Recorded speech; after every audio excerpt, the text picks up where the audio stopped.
Welcome, everyone, to the Super Connector podcast. Today, we have a special guest, Kai Law. Kai is a career strategist in high ticket sales. So let's get right into it. Let's cut the introduction short. How are you doing, Kai? Good, man. Good.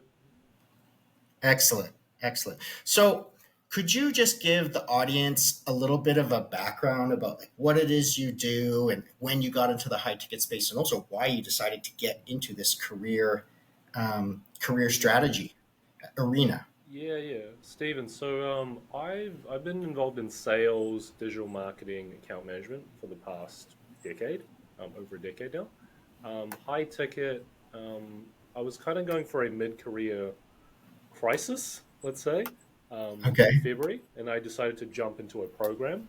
Um, and then that job that I had, I was working as a team lead at an Amazon marketing agency. I Okay. got let go in May, so that's when I just went full time into the high ticket space. In terms of the career strategy stuff, that kind of happened by accident. So Okay. I started that about a month ago. So I was on another sales training program, the one that I was Mhm. in, and then we would do a lot of these role play calls. But then I was finding a lot of people were struggling with the career side of things, and it was something that I was actually particularly good at. So that's kind of how that came about. So, how did you get so good at it, though? Where did that come from? It's from my marketing background, I would say. Okay. So that's something that people in the high ticket space aren't as familiar with from what I've found, Yeah. is that marketing aspect of it, how you present yourself, how you talk. And like from my previous role, I was just doing so many looms. So the loom application process to me wasn't wasn't very hard. Um, but it's when I've helped other people, like, can you just give me a loom, a 1 minute loom? And so many people struggle with it. I would have to chase them and fight tooth and nail. Just give me a loom, right? And for me, it came across very easy, right? Because that role that I got initially, so I was an account manager for an Amazon marketing agency. They Yeah. asked me for a loom. That was just a normal part of the application, right? Yeah. I think that was like 5 years ago. Yeah, but with high ticket now, just the standard application process is you need to provide a loom, right? Yeah. And I think that's what trips up a lot of people.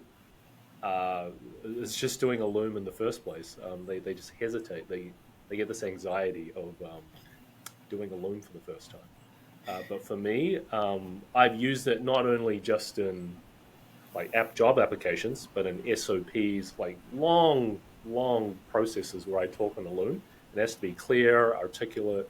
So for me, it's 60 to 90 second loom video. There's nothing. So, Yeah. And I just wonder why is it so difficult? Sometimes I think it's only because I'm staring at a pinhole in a camera.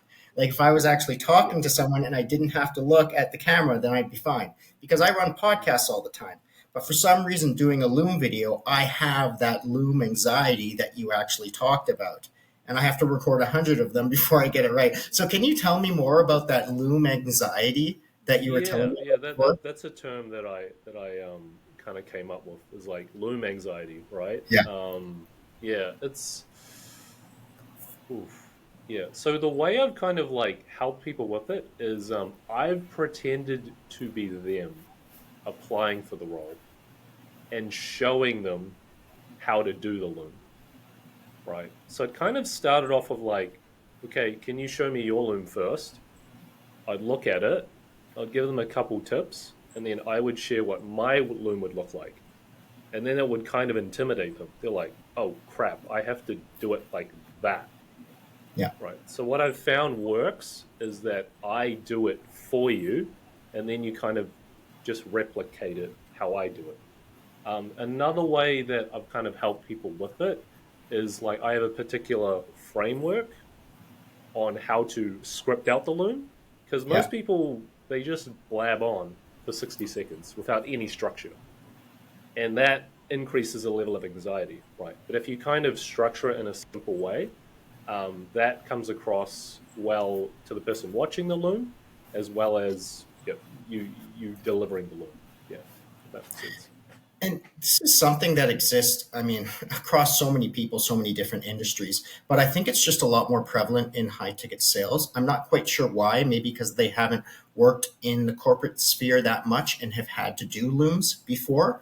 But Mm. I'm working on a career coaching offer right now, and I know that even the people that are C suite executives still get insecurities, still get nervousness. They're making $250,000, $300,000 a year, and they still get nervousness applying for jobs. So, what is this psychological blockage that people constantly face that even cause them to sabotage themselves? Because I've experienced it myself. I just think it just comes down to repetition, really. Yeah. Repetition and good coaching. Yeah, if you have someone that objectively is able to point out things that you're doing wrong, that can help you cut through the noise. Yeah, If you're just judging yourself, you're typically going to be your own worst critic, yeah, right? Yeah. So that's also part of it. And like once you get good at it and you start getting job applications and interviews, yeah, that builds that confidence and momentum that you'll get with Loom. You're like, oh, yeah, I built that up over time as well. yeah, Yeah, because the power of it is that like the great thing about Loom is when someone clicks it and watches it, you know that employer like watched it, right? yeah. Yeah, and for me, 9 times out of 10, when they watch it because it's good, I'm going to get an interview, right? So it gives me a lot of confidence to do more, right? Yeah. So you're actually able to track the metrics. I never even thought of that because when you send in a resume, you don't know if that resume was looked at by a human being or if it was scrapped by an ATS, thing that may be an AI, right? I don't know how much they have that in the high ticket space, but regardless, if I send out a loom, I want to know that someone watched it, right? Yeah, And it will actually show you that someone watched it, and occasionally it will say their name on it. So that's yeah, that's great that you mentioned that. I never really thought about it, yeah, but yeah. It's another great way to follow up with them. Hey, okay. you watch my loom. Yeah, what did you think of it? Right. Yeah, Okay, it's another way to. yeah, it seems like you have a very specific framework, almost like a set of SOPs for job search, for putting looms together, and all of this combined. So, is this structure that you built up over time something that you came up with on your own? Yeah, definitely for a lot of trial and error, and then just helping other people with it. Yeah, so I look at it from the main two things is your loom, your resume, and then also going to be your cover letter. So those are the three things that I would work on first to kind of help someone go through that. With all the yeah, and all this coaching is just it's more of just by accident, just helping people out generally, Yeah, and they'll do the resume because the resume is the easy part, right? So generally, it's just helping them rewrite it. So just some key principles I tell people is when you're writing your resume, it's not your job description. Think okay, of the bullets as your highlight reel on what you did awesome at the job, right? And then you want to frame it in terms of a sales context, right? So you want to include key metrics that apply to sales, right? It's like conversion rate, how many leads, how much revenue. So those are the key things that if I'm a sales manager or someone hiring for high ticket, those are the key things I would kind of look at. So yeah, you want to, regardless of whatever you've done, you can frame it in a sales context, right? If you're a waiter, like how many people are you approaching each day, right? You can yeah, kind of frame it. Yeah. Like there's so many ways. So people are like, oh, I'm not in sales. How do I apply it? You'll be surprised, right?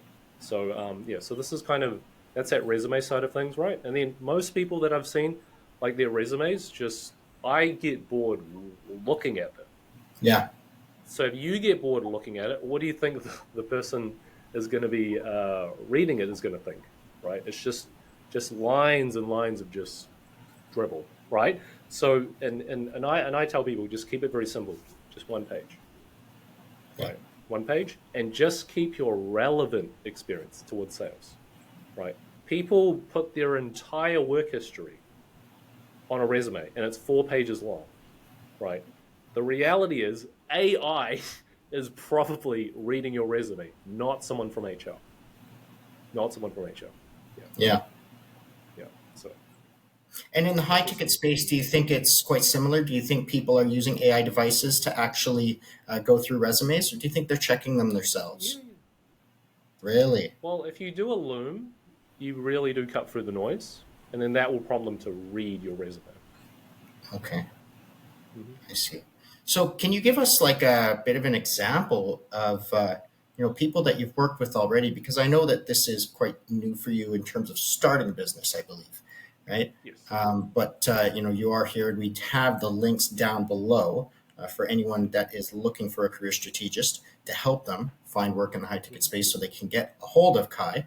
Look in the description and the comment section down below. So this is a journey for you. I mean, this is kind of an Yeah. exciting thing, isn't it?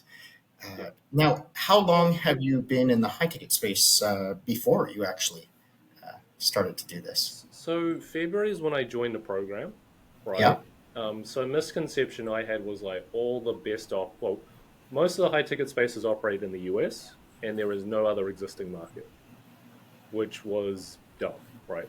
Turns out, because I live in Singapore, right? So naturally, yeah, I don't want to wake up in the middle of the night and making sales calls. yeah, That's just not fun. And just gonna, yeah, your state is just gonna be all frazzled, like waking yeah, up at such a time. yeah, And so the Australian market made a lot of sense. And most of the training programs I saw were all US based as well. So a lot of the yeah, training would be at weird times. So I found one that was Australian based. So that made a lot of sense to me to kind of just jump into that. yeah, But I found like through my marketing skill, me just being quite a sociable person, and yeah. I did do sales previously when I was at university, right? I think I was like 19 when I had my first sales job, Okay, and yeah, I was like a high performer there. Yeah, I okay. was selling newspapers over the phone. Yeah, was it? I Yeah. mean, you have quite the resume for someone in high ticket sales. I mean, you really have the experience. I think I would definitely recommend someone to you. Mm, Now, when it comes to actually the job search, now of course people need the skill sets to be able to get the job. You can't perform magic for people, yeah. right? Or else they're going to go into the position and fail, and they're going to bite off more than they can chew. That's not good. So, where do you recommend a person start when they first come into the high ticket sales space with a little bit of a corporate background? I always tell people, humble yourself. Start off appointment setting first. Yeah. Really? Yeah, yeah. That's the foundation for high ticket. Yeah, Yeah, that's the foundation. Yeah, because it is a bit low pay for sure, but it's gonna help you in the long run. I still actually do appointment setting myself, even though I understand like closing, and I've closed before for other yeah, offers, but I'm not as good as I want to be in terms of setting, right? yeah, And that's what I've found working with a really good manager. I'm like, when he sets, I'm like, wow. Like, yeah. So there's still levels in the game to go. And I think most people skip that. They just go straight into closing. And that can make you very lazy. Why I say that is because when you're a closer, like I think it's just been marketed in a way in which like, yeah, yeah, okay, you're going to work 2 to 4 hours. The calls are going to come to you, and you just sit on the beach and you make 10K a month, right? But the best people that are making the 20 to 30K, those people, when they don't have their calendar filled, they're able to set their own appointments. They're able to do follow ups. They're able to do upselling, referrals. So the way I kind of frame it is if you want to be a full cycle salesperson, yeah. right, then you need to have that skill set of being a really good setter, right? And it also helps you because you're able to communicate with another setter because you've done it before. So if they're doing a bad job setting up your closes, then you can guide them in a certain way. Yeah, because you've done it So, before. yeah, so this isn't just job application and getting a job. This is career development. And I think it's Mm-hmm. something that is so sorely needed in the high ticket sales space. And I think because there are so many training programs out there that do have great coaching. However, they're quite limited on the how to actually develop yourself in the career. And I think this is why, like you said, because of the marketing, they want to jump straight into closing. I was a setter for a year and a half, and now I have been closing for about 3 months. I'll tell you what, that really made me bust my ass. And I learned everything about the business from the front end all the way to the back. Right. I knew how to reverse engineer everything. And then I started sending messages to closers telling them, you better step up your game because you're being lazy. Okay. So Yeah, now yeah. I'm like, hey, now I have vision over it. So when I'm getting an appointment that was set by an appointment setter, I'll send them a message back and be like, dude, you did a great job. That's awesome. I listened to the call and stuff like that. Cause I realized like the appointment setters, to be honest, I think are far more important, even because they're at the top of the line, top of the funnel of human communication, right? Mm. So does it change from person to person? Because I'm sure that there are some people that come in that have a lot of sales experience. I mean, similar to yourself, or do you always recommend them to go for appointment setting first, just to kind of get a good I think idea? it's important. I think it's important to humble yourself in this industry. Yeah, yeah, yeah. First, because I think from what I've observed, there are people that come into sales from tech and whatnot, and they expect their income level to be replaced immediately. So that's why they move into closing right away, right? So I Mhm. think that's a little bit short-sighted in that sense. And I say to people, the danger of going into closing right away is it's very high pressure right away. You need to Yeah. perform right away, and if you're just untrained, well, kind of trained. You've done role plays and whatnot, Hmm. but getting on a real call with a real customer is unpredictable, and that's not the level of training is not going to prepare you for that. And you need to do volume in order to get good, right? Yeah. And if you don't perform in 2 weeks, you're gone, Yeah. right? And if that's your first role, that's gonna that's gonna crush you like mentally in a way Yeah. because you're going to lose confidence. And a lot of people burn out of the industry very quickly because they just jump straight into closing with these expectations of I'm going to make a certain amount of money, I'm going to come in and crush it right away. Um, but it's more often than not, it's not the case. Yeah. It's interesting that you say that because every single person I know, and I've interviewed 40 people in the high ticket sales space on this podcast alone. Many of the people I know that are very, very successful that have even moved into opening their own offers and coaching, they all started off as appointment setters so that they could understand everything about it. They even took marketing courses, even though they weren't a part of the marketing team, to understand where these people were actually coming from so they could understand what was wrong with some people that came into the closing calls that didn't have any money. And they're getting a hold of Yeah, marketing saying, yeah. like, hey, you need to fix XYZ. And so, yeah, I think it's important to have visibility from the top of the funnel all the way to from the top of the funnel all the way to the back, right? Mm, yeah. Okay. 100% agree. So, That's why with me being a marketer, I yeah, understand that very well. yeah. So I can communicate it in that way. And yeah, is your messaging right? What ads you? So like, actually, part of the due diligence process that when I help place people is, or I evaluate offers myself, is I look at the marketing myself. Is the marketing Okay. on point, right? And Oh, the really? question when I look at their marketing is this addressing a problem that the target audience is having, right? Because without a problem, there is no sale to be made. So you're vetting the offers and teaching them how to teaching your clients how to vet the offers as well. Yeah, yeah, yeah, yeah. Okay, You so need to this look is at it from way a more. marketing. You need to look at it from a marketing lens. Yeah, you have to. Yeah. And this is more than I realized. This is more than I realized that you were doing, even though we had a meeting before. But I think it's Hmm. because since a lot of us just don't know about the full picture of high ticket sales, it's hard for us to conceive of that we actually need to have a career development plan, that we need to have an outreach plan, that we need to be able to not just to get help vetting the offers, but to learn how to vet them ourselves, aside from just asking a few questions in the interview. Because let's face it, some people lie, right? We Yeah. know that as Oh, yeah, for closers. sure. Yeah, we For know that sure. as Yeah. sales professionals, Yeah. people do lie. Yeah. And so this seems like almost like a course while simultaneously going pedal to the metal and finding a new position. And I'm sure that you found people that are very high achievers and have uh, incredible skill sets. So have you worked with anyone that's really moving up to a high level?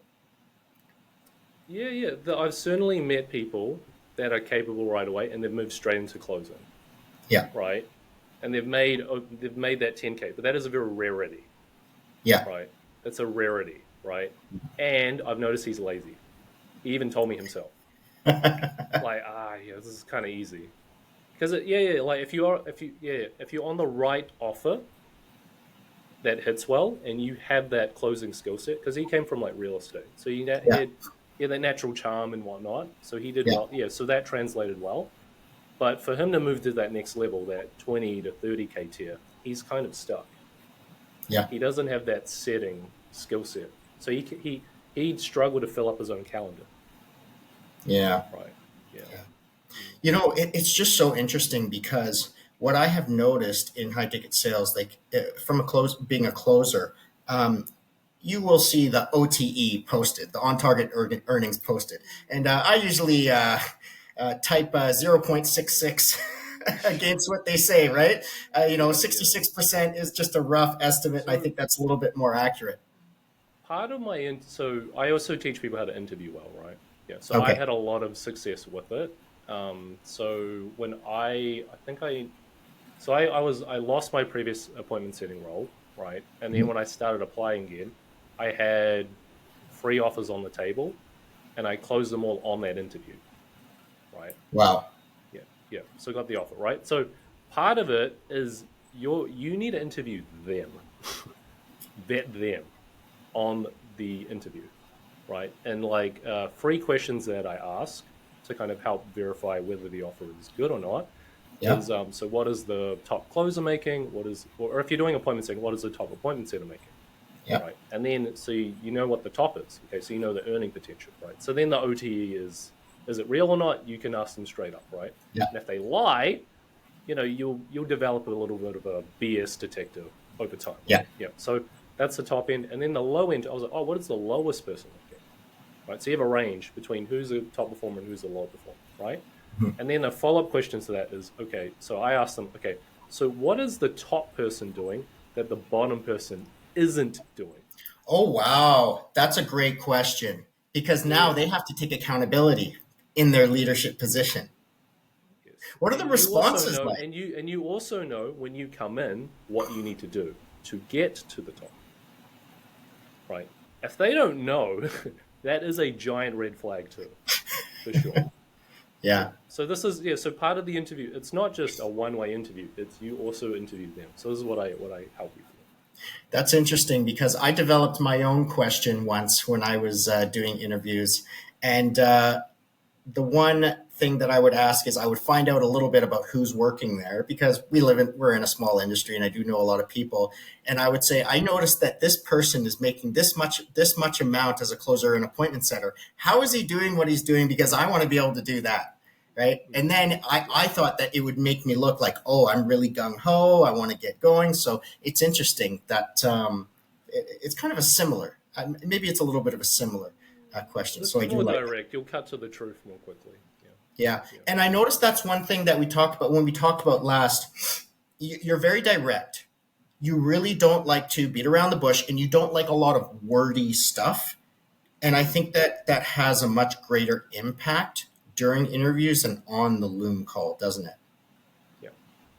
Because that will Yeah, translate to how you sell for them. Right. that's right. Yeah. Yeah. Yeah. Yeah. Yeah. So if So, you're effective on the loom, you're effective on the interview. What are they going to think when they hire you in your front of real prospects? You're going to yeah. deliver it in that same way. What do you think? What do you think it is? Do you find most that the answers that you get from that, or at least the realistic answer as to why the top setter or the top closer is doing so much better than the people at the bottom? What is the main difference? Honestly, it just comes down to work ethic. Yeah, work ethic. They're willing to work more, these closers, and I guess what the other thing is they just have an attitude to keep learning. Yeah, Ah, yeah, most people settle in a role, and when they're struggling, they don't ask for help. They don't ask to get their calls reviewed. The people that are like, because like the high ticket sales industry to really excel, it's a constant loop of social personal development. It's a yeah, vehicle for personal development, right? Yeah, yeah, yeah. If there's chaos in your personal life, it will translate into sales. It will impact you. Yeah. yeah. So yeah, yeah. If your diet is all over the place, if your mind isn't right, that will all translate over a call, right? Yeah, yeah. It's very look, can be a bit wooey at times with a lot of high ticket stuff, but from what I've found, the best people that I've followed and talked to, they do talk about what they call the spiritual side of Yeah. sales, right? Yeah. Well, I do think that there's actually a lot of neuroscience to back up that type of stuff.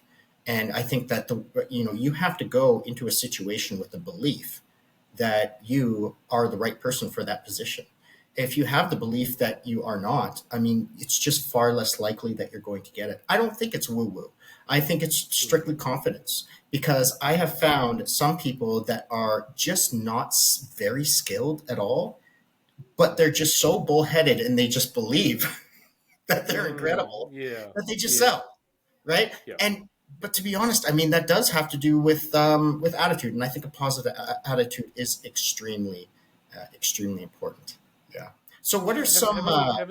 Yeah, Having conviction and belief in the offer is 100% paramount, right? Yeah. Yeah. That is powerful. So yeah, it's that spiritual side of it. Some people can get really good and just fake it, but I would say that's the rarity, right? Yeah, yeah, yeah. You can sell something that you don't believe in. I think over time that's not gonna that's gonna impact you on an emotional level. Yeah, so you'll yeah. quickly burn out. So I don't recommend doing that. Yeah. Yeah, and I did that in my second position, and I was cold calling, and attempting to close them on a Zoom call as well. So it was like a full cycle, outbound and inbound. So it was really, really tough, and I just burnt out.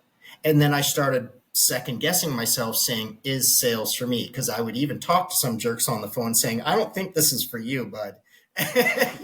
There's just people that talk like that on cold calls. Some of them are jerks, Yeah. right? But Well, speaking of cold calls, Stephen, like for if you're, I would totally avoid doing any cold calling whatsoever, yeah, right? Because when you're calling people, you are literally calling a needle in the haystack, right? yeah, And if you're on commission only, too, that's a rough way to make a living.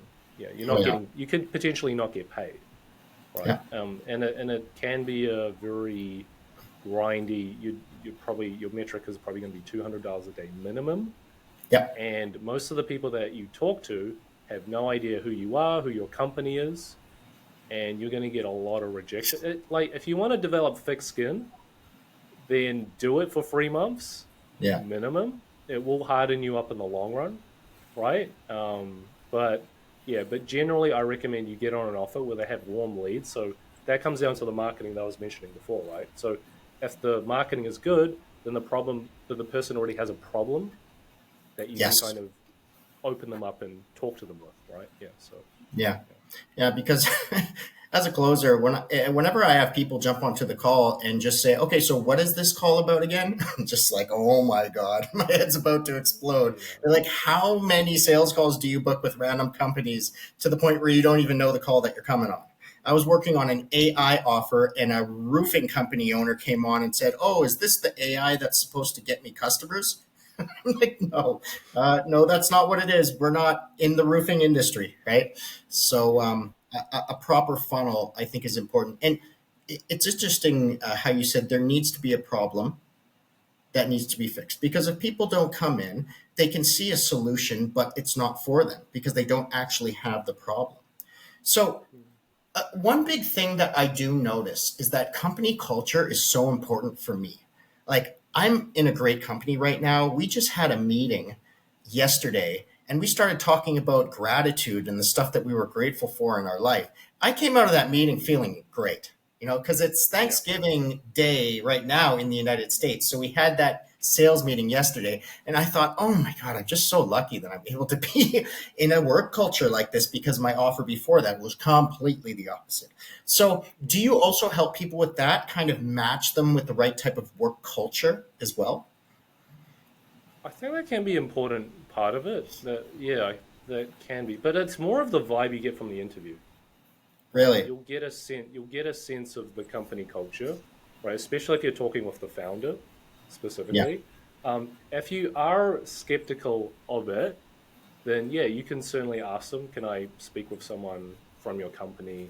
Yeah, and you can kind of use it as leverage too. Like, I'm leaving my current offer that's paying me X amount. Okay, I Yeah. do want to join your company, but I need to know that, yeah, the culture matches, yeah, because that's an important thing I need to do. Can you give me Yeah. the contact details of one of your closers or one of your setters? Yeah, you can Oh, ask that. wow. Yeah. And if the company is a good, reputable company, they'll be willing to do that, right? And I would say, to your point earlier, um, if you want to vet the money aspect of it, you could ask them that too. Like, can you Yeah. send me the statement of the closer that made $20,000, right? Yeah. To show that it's real, right? Because again, you're taking a risk by jumping off another offer, jumping onto their offer, and you want to know that that 20K a month is real, right? So that's something that you can ask. Yeah. So obviously, once people come in, they start using what you teach them. You record your own Loom video and then they mimic it until they get it right, which I think is excellent. I don't think anyone out there is Mm-hmm. doing that. Okay, so I think that's incredible, Mm-hmm. first off. Yeah. Mm-hmm. Now, what it takes to succeed in a new business, because when people jump on a new offer, I mean, sometimes it feels rocky. Yep. Sometimes it can be difficult, the onboarding process. So, do you also help people along the way in their career? Because maybe they have to leave that company and go to another one. How do you kind of help them after So they get the job? probably, well, there's always a recommendation on how to leave your old company on good terms, right? Because again, we are in a pretty small industry, Yeah. right? So you do want to give people sufficient heads up, sufficient notice. Depending on your offer, there's different. Yep, some people have a 2 week notice period and whatnot, so you want to be respectful of that. Okay, but yeah, talk to your yeah. I would say 2 weeks is a good amount of time. You don't want to just abruptly leave, Yeah. because that puts them in a really tough spot. 2 weeks is a good period for that.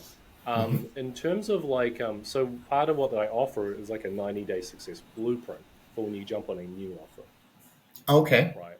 Yeah. So part of the framework that I kind of talk about was so I worked on a certain offer, and yeah, it's I did a lot of role plays with the founder, and to learn the script, I actually used an AI trainer to Okay. get a sense of the script as well.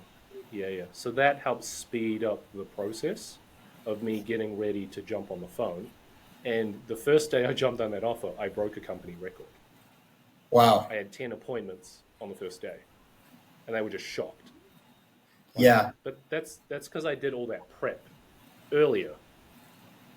Right. Most people, they'll jump on an offer. They're just figuring out the script, they're figuring everything out from day one, right? Yeah. So therefore their ability to do well is not as fast, right? So if you do that prep work before you even jump on the phone, everything you talk about your like yeah, in this offer, I had no idea about the industry a week ago. No idea. So this was solar specifically. I had no idea what the solar industry was like a week before I jumped on that offer.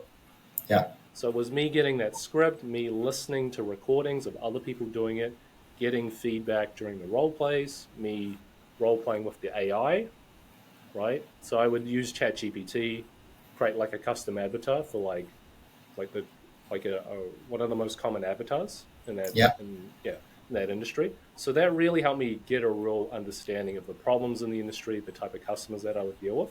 So when I jumped in on day one, it was smooth sailing, right? Yeah. And I yeah, and then I was actually able to go scriptless too, Wow. right? So that's really more powerful. So I'm more engaged, I'm more listening to the customer, and I can really agitate that problem, and get more appointments in. So yeah. And do you? There's a bit of a debate going on in high ticket sales of whether a rep should take on two offers simultaneously or not. What recommendations do you have in regards to that? Because a lot of people advocate for it, and a lot of people don't.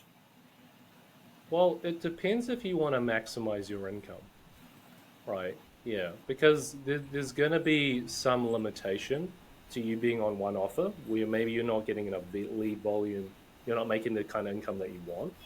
Yeah. Then it would make sense to be on two offers. I yeah. So from an income point of view, it makes sense to be on two. The other part too that I find good is if you are able to go part-time on two offers, you Mhm. also learn two industries really well. So it makes Yeah. you more versatile. Yeah, makes you more versatile, right? Yeah. So it can, yeah. But if you're on one good offer with the right company with all the volume and everything, then just stick to that one offer for sure. Okay. Mhm. Because the danger of it is that it can be hard for you to mentally juggle two different offers, especially if they're completely different, right? Yeah. Yeah. If one is B2B and you're selling a very B2B offer, and you're also selling something that like fitness coaching, that Yeah. requires a completely different skill set. It's hard for you to mentally switch. So if you are doing two offers, then you want to allocate one, like a 4 hour block, Yeah. completely to one offer, and then the other block completely to the other, right? You don't want to mix and match because you will struggle. Yeah, you will Yeah. struggle. Yeah, yeah, yeah. Because And imagine if you had also, one really bad call on one B2B offer, and then the next call you have is a fitness offer, then it's going to throw your energy off. oh Right? yeah. Yeah, yeah, yeah, yeah. So yeah. Yeah. And you did mention, because I actually had mentioned during our previous discussion a number of days ago of a burnout that I was going through, and I had to take time off. And I think that you did say that you wanted to mention something regarding burnout because a lot of people go through it. They don't really know how to deal with it. Yeah. So with regards to burnout, you do want to set expectations on like because people have these targets about how much money they actually make, but there's a cost to doing it, Yeah. right? To hit 40K a month, 30K a month, you really do have to put in a lot of time in order to get there, right? Yeah. So what I tell people with regards to that is like, is it a sustainable path for you to keep doing that, right? Yeah. So you've really got to think about like in terms of your own situation, how much money do I need to cover my expenses? And for me to do other things, how much more do I want to make, right? So that's going to be different for everyone, Yeah. right? Yeah, yeah. But most people just throw out like a number out there, like, oh, I need to make X amount. But then why, Yeah. right? Yeah, yeah. If you're just chasing a number and you're not quite hitting it, you're going to get frustrated. You're going to get mad, and then when you burn out, your income goes to zero, like, Yeah. because you have to take a break, right? Whereas if you came in with a lower number or a more realistic expectation, you're able to stay on that offer for the long run, Yeah. then you're going to make more money in the long run anyway, right? Rather than Yeah. burning out. And yeah, because I think I haven't I haven't experienced this yet myself in terms of burnout, but yeah, I definitely know other people that have, and yeah, yeah, and some of them just completely quit high ticket, Yeah. right? That's When true. they had so much potential, right? They hit those 20K, you know, per months. Yeah, they were And you able know to what? do that. Talking to you about this, honestly, it makes me feel so much better myself too, because I came in with no sales experience from the construction industry. And I saw people around me making 5 to 10K, and yet I was only doing anywhere between like 3 to 5 for a long period of time, sometimes less than that. Yeah, And I was always kind of getting on my own case saying, oh, I should be up there and I should be making a lot. I should be a little bit more bold. But now when I look at it, I think my income has steadily increased if I take a look at the averages. And the amount that I have learned, the resilience that I have built, and also how to immerse myself into a company as a person that provides value has been so invaluable for me. So it actually makes me feel a lot better where I am instead of thinking that I should be further along making 30K per month. Who needs that type of money? Let's be real here. You need to have a few different well, families I'm and you not saying need there's to live. anything wrong with it, but Yeah. yeah, yeah, you need to know why you're doing it in the first place, Yes. right? Yeah, yeah. So you need to have some purpose behind it. Yeah. Yeah. So for me That's right. personally, in terms of like in terms of an income goal and whatnot, like yeah, yeah, I recommend everyone do like a vision board, right? Do a vision board. Oh, okay. Yeah, yeah, Okay. yeah, yeah. Because every time you open up that laptop, you see your vision board, Yeah. right? So think about what you're doing this for, right? If you're just chasing some number each month, it will stress you out. Yeah, yeah, yeah. Yeah. It will cause burnout, especially if like a lot of times it's not even your fault, right? Yeah. You have a bad setter, marketing goes down, the offer just falls off, you Crumbles. know? yeah. And then you will blame yourself, which is It's unfair. interesting that you're using AI to help with the script and to help with the training process. Are you recommending that for your clients when they onboard to a new offer as well? Is that something that you're starting to implement? Yeah. Like for myself right now, so Singapore is a little bit unique in the sense that it's hard to get a phone number like that's attached to like a CRM, like Go High Level or whatnot. Okay. So with that, it's hard to get your calls recorded, right? Yeah, because a lot of times when you're, yeah, it can be easier to, when the call's recorded, it's easy to transcribe, right? So I Yep. actually use an AI tool. Okay. So it's called Claude. Interesting. Yeah. So this records. So I have to kind of when I'm in a call, I have to turn it on and start recording. It Yeah. will record the calls for me, Okay. right? And then the transcription is all done, right? So I'm not having to, jot down notes and remember everything that I said and what they said. So this actually helps the closers as well because they get really detailed notes on what's said. So then what happens? They can close at a higher rate. They have better Yeah. information on what the conversation was like, and then they can do a better job. Yeah. So Yeah. AI has been a game changer in terms of that. I can do more calls now. I don't have to worry about notes. Yeah. So yeah. Yeah. That's right. Mm. Yeah, I was working for an AI implementation offer before, and it's quite amazing the changes that are happening. And I also interviewed an AI implementation specialist on this podcast, and he had stated that if you don't, as a rep or as a business owner, pretty much anyone inside a business these days, if you don't learn how to use them now, in the next 5 years, you will find yourself without a job because you're not going to have the skill sets, right? Yeah. So Yeah. it's really important to do that. Yeah. It's funny. So So yeah. yeah. Speaking of Go AI, I ahead. saw my dad recently. My dad's almost 70 years old, and he Okay. asked me that question. He's like, "How are you using AI?" Yeah. And I told him, and he was like, he was happy with my answer, right? Because I That's was good. I'm so part of me like jumping on podcasts and doing whatnot is me building up my personal brand, right? So I've been Yeah. focusing on that for the last 4 weeks, and yeah, in terms of AI helping me come up with like cleaning up my posts, like formatting, emojis, all this other stuff, and really, like helping me like come up with slides for like workshops. And there's just so much heavy lifting that AI can do for you. Yeah. So literally, if I wanted to come up with I came up with a new post this morning, and it took me less than 10 minutes, and Yeah. it shocks people, right? And they're Yeah. like, "How is this good?" And I'm like, Yeah. and literally, it's me just ranting on a notes app for 10 minutes. I go into ChatGPT, say post, add emojis, and then boom, the format's there, everything's ready to go, right? And then I just have to find a photo that I think is relevant to what I'm talking about, and then boom, ready to go. Yeah. Yeah. I saw your last post, that other post that you were going to put out, and you put the boxing analogy in there. I liked That it. one's coming. That one's coming. Yeah. The one that I wrote this morning was actually about my mum.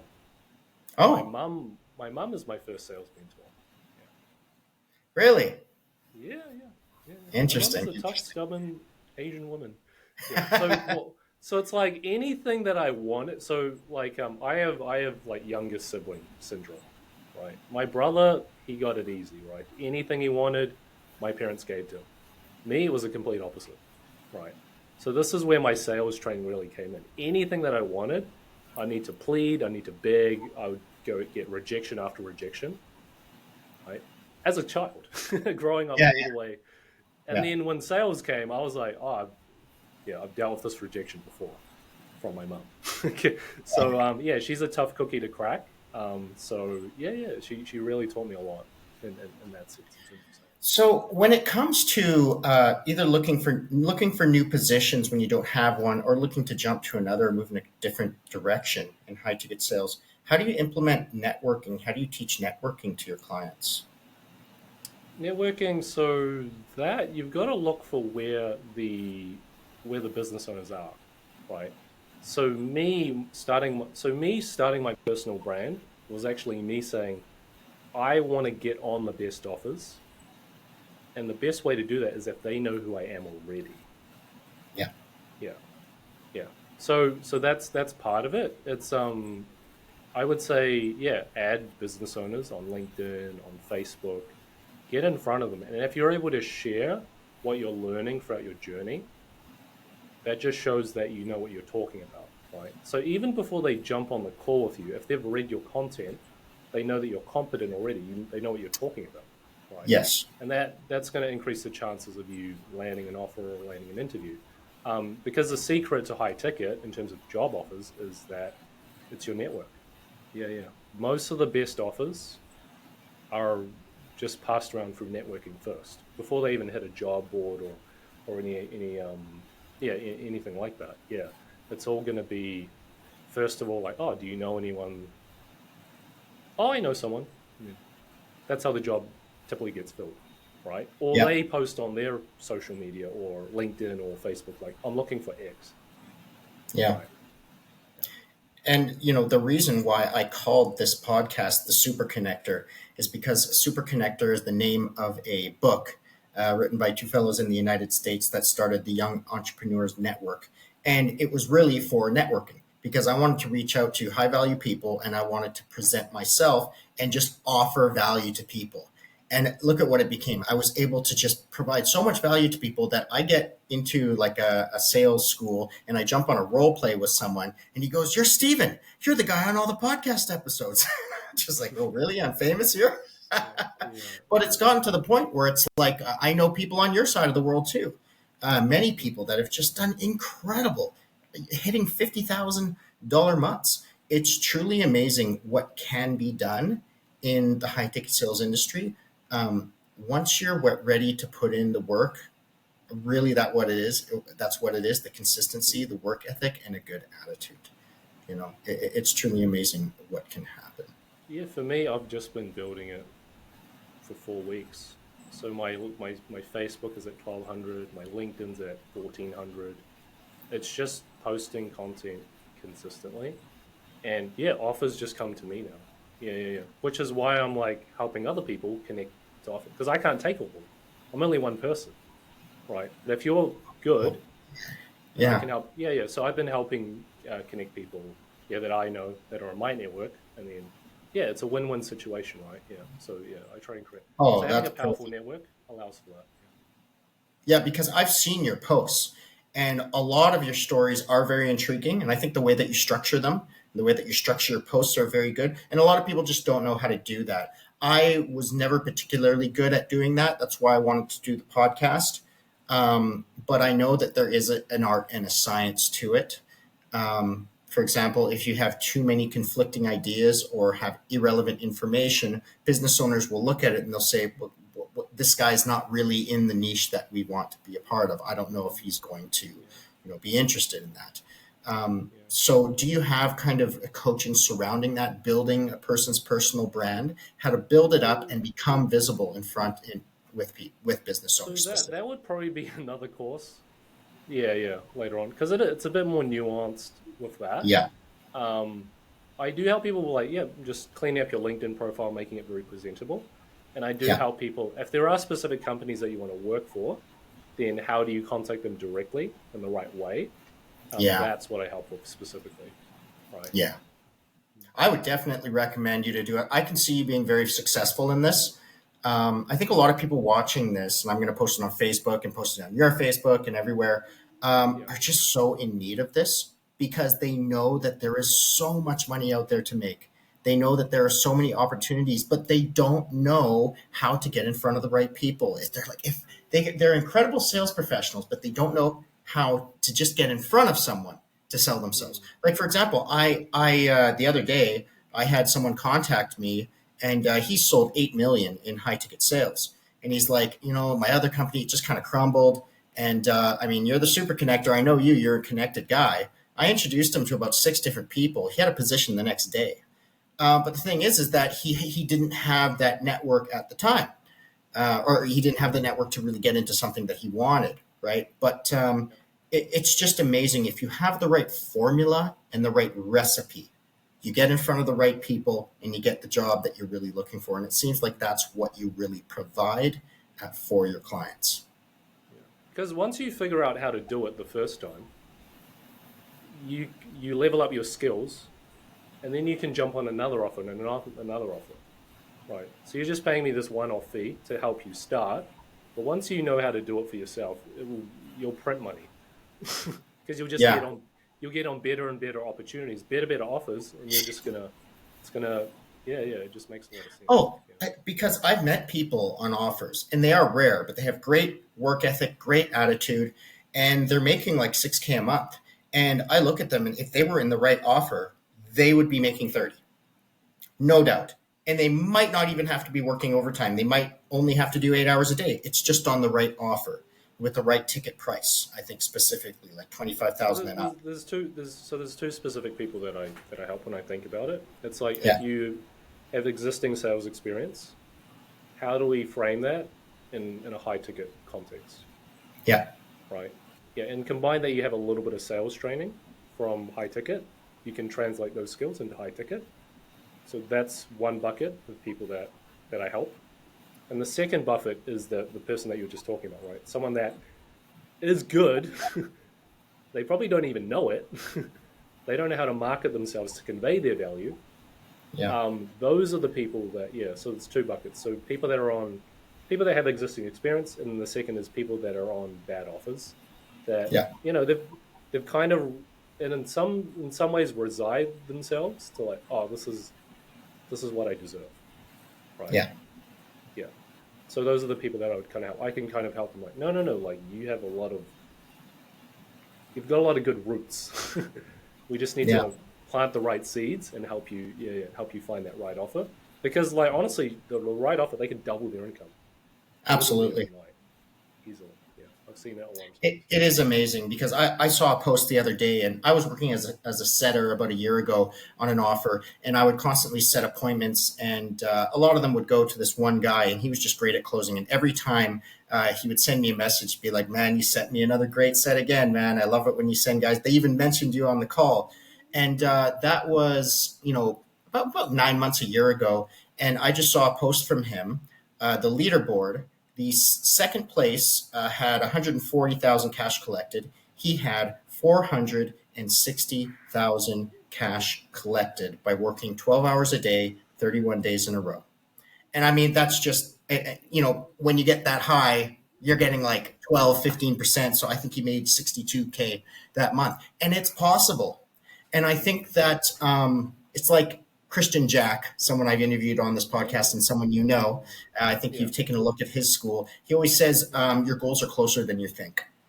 And there's this dissonance between our own skill set and what we believe we can do and what we're truly capable of. And I think that once a person has the right recipe and they're getting to the right offer, they're going to realize they're so much closer than they think. Yeah, so he talks about the degree of normalcy, right? Yes, degree of If you're around people that do that, that's normal to them. And if you're around them for long enough, that's normal to you too. Right. yeah, Yeah, yeah. I think it's brilliant. So, Mm. Kai, is there anything else that you would like to say, about your business, about your offer and everything before we go so they can get in touch with you, etc.? Because they can look at the comment section down below and get a hold of you, but just a brief overview. Yeah, yeah. It's just calling to those two specific groups, right? If you're a sales professional looking for more time freedom, right? Working from home, spending more time with your children, or if you want to travel, be a digital nomad, right? You don't want to like commute into the office, do the 9 to 5, then this is a viable option for you. And then the people on bad offers, there is a way out. There is a way out. You could literally double your income, right? You could Yeah, literally double your income. So I definitely help people in those kind of positions. So those are the two people that, yeah, if you are in that position, feel free to contact me, and then we'll just see if it's a good fit, and then yeah, if it makes sense, we can work together. perfect. I recommend everyone to go take a look at Kai. I've spoken to a lot of people on this podcast. I think that Kai is incredibly professional, especially because you have that 10-year background in sales. also that experience in corporate, I think it just adds a different dimension from what a lot of coaches have in high ticket right now. So I would definitely recommend you go check out his site, guys. Go check out his Facebook. He has tons of content that he puts out, and get a hold of him and see if it's a good match. Because I'll tell you what, once you get on the right offer, once you have a good career path, oh man, things can change overnight, like you said. Yeah. All Awesome. right, Kai, Thank you. thanks for having you on. And just to wave goodbye to the audience, thanks, guys, for coming All on. right. Thanks, guys. Bye. See ya.